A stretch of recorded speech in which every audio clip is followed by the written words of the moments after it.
नमस्कार, मैं डॉक्टर स्नेह Gupta, CEO smile with vision group. आज आप लोगों के सामने एक बहुत ही सामान्य सी समस्या के बारे में बात करूंगा जो कि दांतों की सड़न से संबंधित है। दांतों की सड़न आज के समय में सबसे सामान्य समस्या हो गई है। शायद ही ऐसा कोई घर बचा होगा जिसमें किसी न किसी के दांतों में सड़न ना हुई हो। इसका मतलब हर घर में कोई न कोई ऐसा इंसान जरूर है जिसके दांतों में सड़न है या दर्द है या किसी भी प्रकार की समस्या है और वो उससे परेशान है। आइए जानते हैं दांतों में सड़न कब और कैसे होती है, कैसे ये बढ़ती है, इससे कैसे बचा जा सकता है और अगर आपके दांतों में सड़न हो गई है तो इसको किस तरीके से अपन ठीक कर सकते हैं और कब किस परिस्थिति में आपको कौन सा इलाज करवाना पड़ सकता है, इसके बारे में विस्तार से जानकारी लेते हैं। दांतों की सड़न को समझने के लिए सबसे पहले हमें ये जानना जरूरी है कि दांतों में कितने प्रकार की सतह होती है और जिसके अकॉर्डिंग अलग अलग प्रकार का ट्रीटमेंट निर्धारित होता है।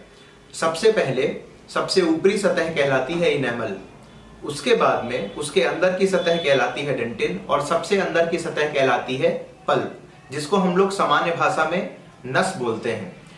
इन तीनों सतह के अकॉर्डिंग जब सड़न जिस सतह तक पहुंचती है उसके अकॉर्डिंग आपका जो दांत के दर्द का इलाज है बदलता जाता है।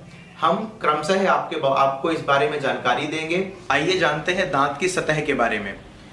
जैसा कि आप इस फोटो में देख पा रहे हैं, इस फोटो में सबसे ऊपर की सतह कहलाती है इनेमल। जो ये सफेद कलर का पूरा मार्क किया गया है ये कहलाती है इनेमल, सबसे ऊपर की सतह होती है।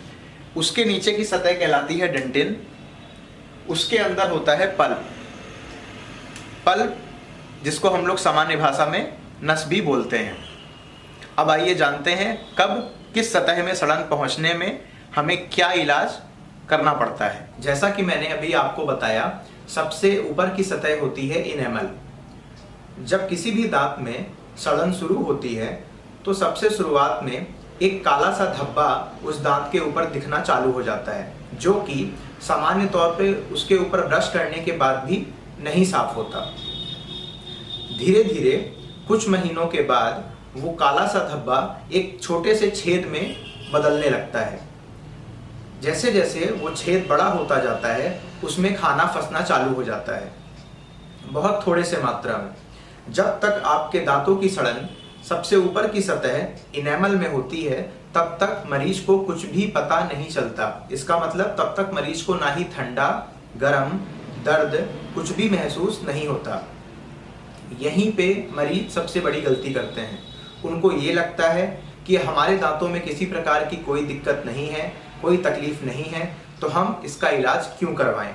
ये सड़न आपकी इनेमल के सतह तक है, तब तक आप इसको मसाला भरवा करके या रेस्टोरेशन करवा करके इस दांत को बचा सकते हैं। अब अपन बात करते हैं दांत के दूसरे सतह की, जिसको हम लोग डेंटिन बोलते हैं। डेंटिन की सतह में जैसे अभी हमने आप बात किया था, इनेमल की सतह से जैसे जैसे सड़न बढ़ती है दूसरी सतह में आती है डेंटिन। इस सतह में आपका जो दांतों में छेद है वो थोड़े सा बढ़ जाएगा। ये कुछ महीनों में होता है, ये बहुत जल्दी नहीं होता। ये दांत सड़ने की प्रक्रिया धीरे धीरे होती है और ये कई महीने लेती है। तो कई महीनों के बाद धीरे धीरे जैसे ही आपकी दांत की सड़न डेंटिन की सतह तक पहुंचेगी तो ठंडा पानी पीने में, आइसक्रीम खाने में, कुछ मीठा खाने में और जो खाना का टुकड़ा फंस रहा था उस गड्ढे में आपको हल्की सी झंझनाहट महसूस होना अब चालू हो जाएगी। ये दर्शाती है कि आपके दांत की सड़न डेंटिन तक पहुंच चुकी है। डेंटिन की सतह तक सड़न पहुंचने के बाद आप झंझनाहट महसूस करेंगे और जैसे जैसे डेंटिन की सतह से आपकी सड़न धीरे धीरे क्रमशः बढ़ते हुए पल्प की तरफ, मतलब तीसरे सतह में पहुंचने की कगार पे होगी, तो आप धीरे धीरे उस झंझनाहट को मीठे से दर्द में महसूस करेंगे। हल्का हल्का सा दर्द महसूस करेंगे जो कि स्वतः ठीक हो जाता है। उस दर्द के लिए आपको दवाई नहीं लेनी पड़ती। वो दर्द या तो कुल्ला कर देने से या वो खाने के टुकड़े को निकाल देने से अपने आप ठीक हो जाता है। ऐसी कंडीशन में ये माना जाता है कि दांत की जो सड़न है आपकी डेंटिन की सतह तक ही अभी है। जैसा मैंने अभी आपको बताया, डेंटिन की सतह में भी जब आप कुछ ठंडा खाएंगे या कुछ भी आप मीठा लेंगे तो झंझनाहट होगी। जब तक झंझनाहट भी होती है तब तक इसको भी आप सिर्फ मसाला भरवा करके आप दांतों को बचा सकते हैं।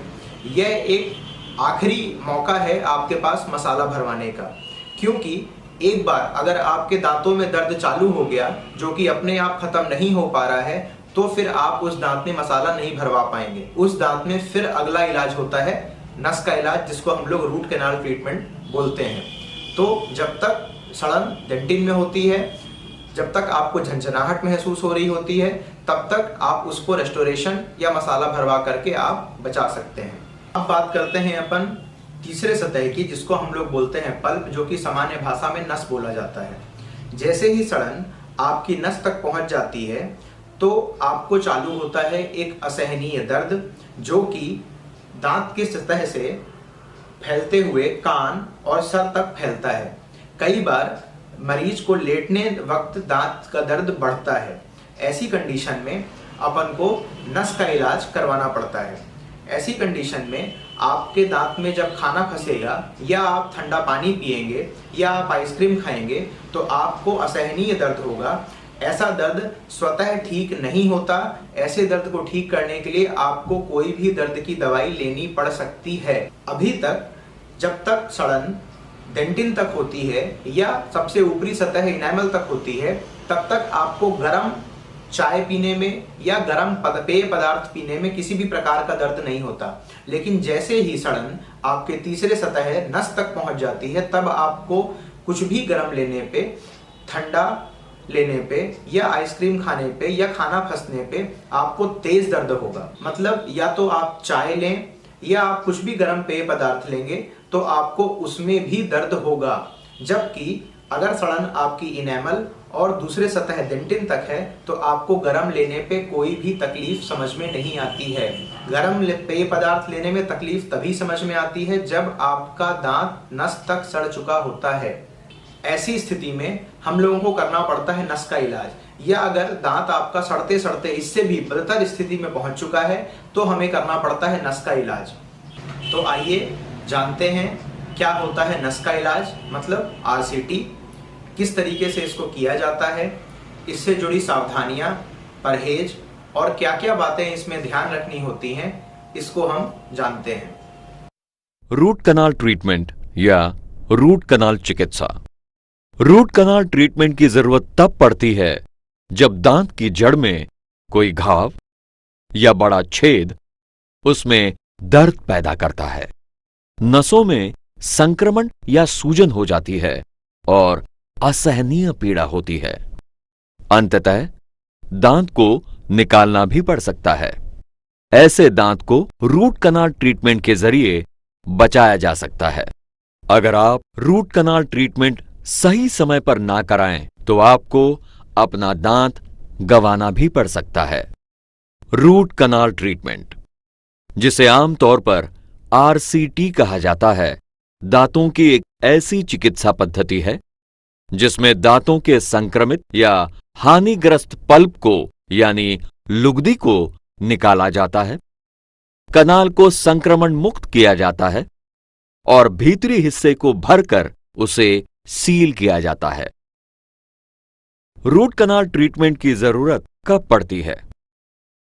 जब आपका दांत चबाने पर, उसे छूने या दबाने पर अत्यधिक पीड़ा देता हो, गर्मी बर्दाश्त ना करता हो या गर्म चीजों के प्रति अति संवेदनशील हो। ठंडी चीजों के प्रति संवेदनशीलता जो 1 सेकंड से ज्यादा देर तक रहती हो, प्रभावित दांत के आसपास सूजन हो, दर्द या दर्द रहित बेरंग दांत हो या आपका दांत टूटा हुआ हो। इन परिस्थितियों में आपको रूट कनाल ट्रीटमेंट करवाना अनिवार्य। अगर दांत में सड़न हो और उसकी फौरन रोकथाम न की जाए तो वो सड़न दांत में गहरे तक फैलती हुई जड़ तक पहुंच जाती है। जड़ के छोर की पहली हड्डी में छेद हो जाता है और वहां पीव जमा होने लगती है। ऐसे दांत को उंगली से जरा ठोकने से भी कभी-कभी बड़ी पीड़ा होती है। ऐसे दांत को बचाने का इलाज है दंत नलिकोपचार, रूट कैनाल। दांत में अत्यधिक पीड़ा हो या दांत के नजदीक कोई मुख्य नस हो तो उस स्थान को पहले सुई लगाकर सुन्न कर देना उचित है।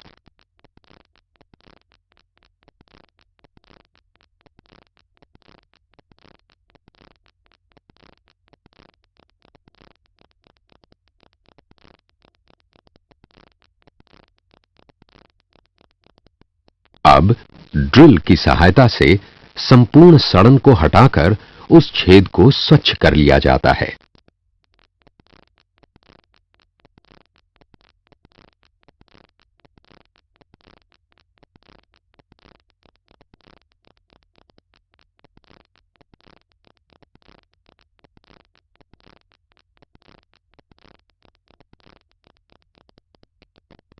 एक विशेष ड्रिल द्वारा दांत के क्षयग्रस्त मलबे को निकाल लिया जाता है ताकि उस छेद को एक विशेष पदार्थ द्वारा भर के बंद किया जा सके।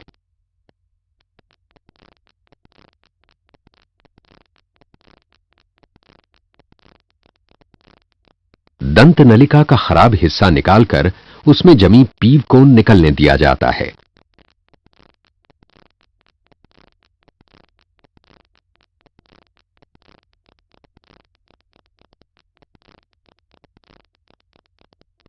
दंत नलिका की दीवारों को विशेष साधनों से घिसकर मुलायम कर लिया जाता है ताकि उनको विशेष पदार्थ द्वारा भरा जा सके।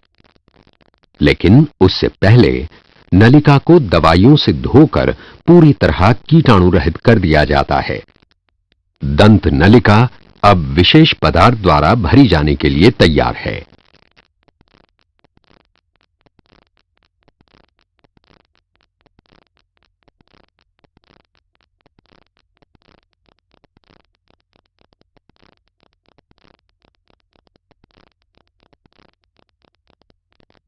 सड़न के कारण दांत के जिस हिस्से का क्षय हुआ हो उसे स्थायी भराव द्वारा फिर से संपूर्ण बनाया जाता है।